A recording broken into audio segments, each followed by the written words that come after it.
ایک سلسلہ چلا آ رہا ہے آزمائشوں کا، کبھی کوئی ظلم ہو رہا ہے، کبھی دوسرا ہو رہا ہے، کبھی لوگ زیادتیاں کر رہے ہیں، اور آپ یہ چیز دیکھتے آ رہے ہیں۔ یعنی دنیاوی اعتبار سے اگر ہم اس کو دیکھیں نا، تو حقیقی سیکیورٹی حاصل نہیں رہی ان کو۔ سب سے پہلے انہیں اپنے ہی والد کا سامنا کرنا پڑا، ہے نا، جنہوں نے دھمکی دی کہ اگر وہ باز نہ آئے تو انہیں سنسار کر دیں گے۔ آپ سوچیں کہ آپ کو دھمکایا جا رہا ہے اور آپ کی عمر کچھ زیادہ نہیں ہے۔ سوچئے اپنے ہی والد سے یہ سننا کیسا ہوگا، اور وہ شخص جو کمفرٹ کا ذریعہ ہونا چاہیے وہ خوف کا سبب بن جاتا ہے آپ کی۔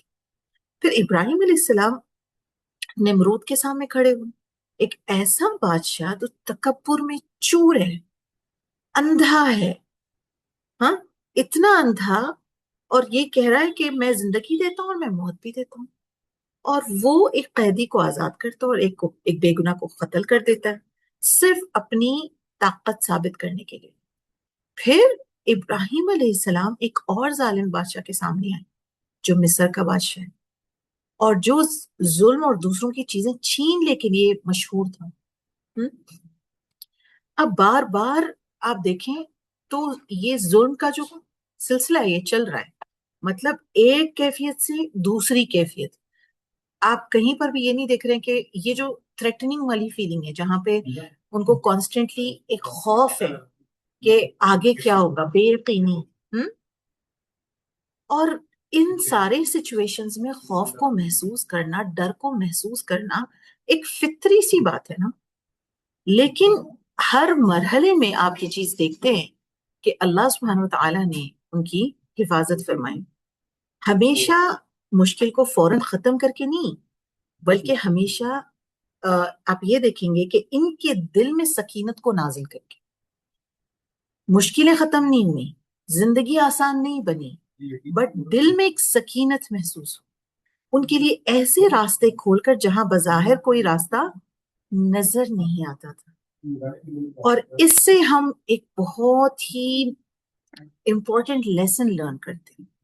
کبھی کبھی اللہ تعالی ہمیں کنٹرول کے ایلیوژن سے مرحوم کر دیتے ہیں، تاکہ ہمیں احساس ہو کہ حقیقت میں حفاظت ہمیشہ اللہ ہی کر رہے ہوتے ہیں۔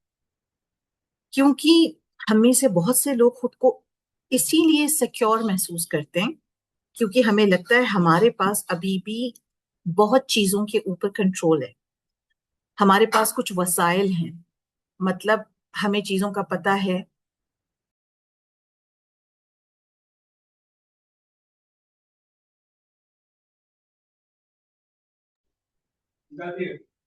تو ہمارے پاس کچھ وسائل ہیں، ہمارے پاس کچھ آپشنز ہیں، کچھ اپنی حفاظت کرنے کی صلاحیت ہے۔ لیکن دنیا میں ایسے لوگ بھی ہیں جو ہر روز اس حال میں اٹھتے ہیں کہ انہیں نہ کھانے کا، صبح اٹھ کر ان کو کھانا ملے گا یا نہیں اس بات کا یقین نہیں ہوتا، نہ حفاظت کا، نہ اگلا دن دیکھنے کا۔ تو آپ خود سوچیں کچھ دن پہلے گلف کی سچویشن کیا تھی، کتنی انسرٹنٹی تھی، ہر جگہ ایک سوالیہ نشان بنا ہوا ہے، ہر وقت ایک کوشچن مارک ہے کہ کیا ہوگا، ہاں، کیسا محسوس وہ کر رہے ہوں گے۔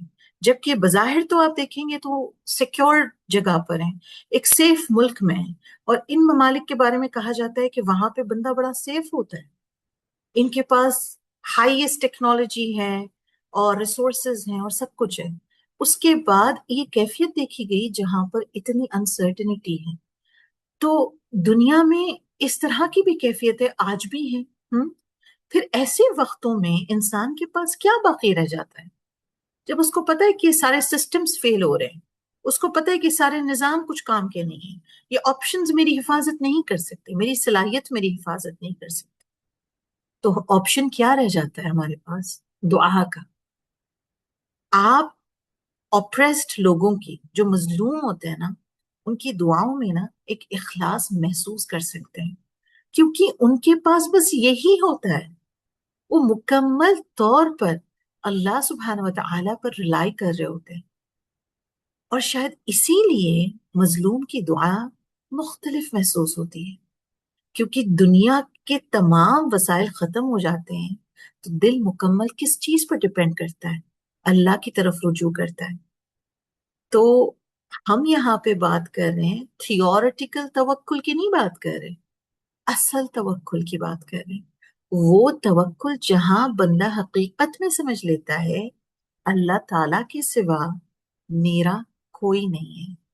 اور شاید اسی لیے اللہ سبحانہ وتعالی فرماتے ہیں وَلَنَبْلُوَنَّكُمْ بِشَيْءٍ مِّنَ الْخَوْفِ وَالْجُوعِ، اور ہم ضرور تمہیں خوف اور بھوک کے ذریعے آزمائیں گے. دو چیزوں کا ذکر ہے، خوف اور بھوک. دو ایسی چیزیں جن سے انسان پوری زندگی بچنے کی کوشش کرتا ہے. پھر اللہ اپنی ایک بہت بڑی نعمت یاد دلاتے ہیں، الذی اطعمہم من جوع وآمنہم من خوف، وہ جس نے انہیں بھوک میں کھلایا اور خوف سے امن عطا فرمایا. سبحان اللہ. امن اور رزق اللہ تعالیٰ کی سب سے بڑی نعمتوں میں سے ہے. یعنی حقیقی حفاظت دینے والا صرف اللہ ہے. نہ مال ہے، نہ سٹیٹس ہے، نہ سسٹمز ہیں، نہ حکومتیں ہیں، نہ لوگ ہیں. اور یہی چیز ایک مومن کی زندگی کو، اس کے دل کی کیفیت کو بدل دیتی ہے. کیونکہ اگر حفاظت کا اصل ذریعہ اللہ سبحانہ وتعالی ہے تو پھر انسان کیوں لوگوں کی رضا کے لیے اللہ کی نافرمانی کرے؟ کیوں اپنے دین پر کمپرومائز کرے؟ کیوں لوگوں کی ایکسیپٹنس حاصل کرنے کے لیے جو خود بھی اپنی حفاظت نہیں کر سکتے؟ اور یہاں ایک بہت اہم بات ہے جو بظاہر شاید اس طرح محسوس نہ ہو. اکثر لوگ سوچتے ہیں اگر میں کھلم کھلا اسلام پر قائم رہی، اگر میں اوپنلی نماز پڑھ لوں، اگر میں اپنی ویلیوز پر مضبوطی سے قائم رہوں تو زندگی شاید زیادہ مشکل ہو جائے. لوگ شاید مجھے پروگریسو نہ سمجھیں، لوگ مجھے شاید تنگ ذہن سمجھیں، یا جس کو کہتے ہیں نا شدت پسند، اس طرح سمجھیں. اسی خوف سے لوگ آہستہ آہستہ اپنے دین کے کچھ جو ویلیوز ہیں نا وہ چھپانے لگتے ہیں.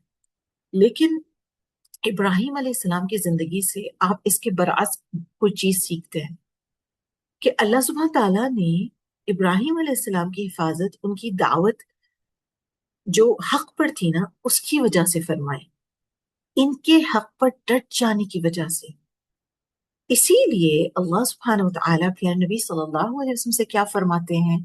یا ایہا الرسول بلغ ما انزل الیک من ربک، اے رسول صلی اللہ علیہ وسلم پہنچا دیجئے جو آپ کی طرف نازل کیا گیا. اور پھر فرمایا واللہ یعصمک من الناس، اور اللہ آپ کو لوگوں سے محفوظ رکھے گا. غور کریں اس بات. اللہ نے حق پہنچانے کو اپنی حفاظت کے ساتھ جوڑا. ایمان چھپانے کے بارے میں نہیں ہے، دین کو کمزور کرنے کے ساتھ نہیں ہے، کمپرومائز کرنے کے ساتھ نہیں ہے، بلکہ حق پر قائم رہتے ہوئے مکمل توکل کے ساتھ. اور یہ صرف بات دعویٰ دینے کے لیے ہی لاگو نہیں ہوتی. کبھی کبھی دعوت صرف یہ ہوتی ہے کہ انسان مشکل ماحول میں بھی اپنے اقدار یعنی اپنی ویلیوز پر قائم رہے. کئی لوگ ہے نا زندگی میں، اپنے اسکول میں، اپنے کام کرنے کی جگہ یا دوست احباب میں، ان کو دیکھ کر نا حیران ہوتے ہیں کہ اتنے مشکل وقت میں، ایسے دور میں اللہ نے انہیں کیسے بچا لیا.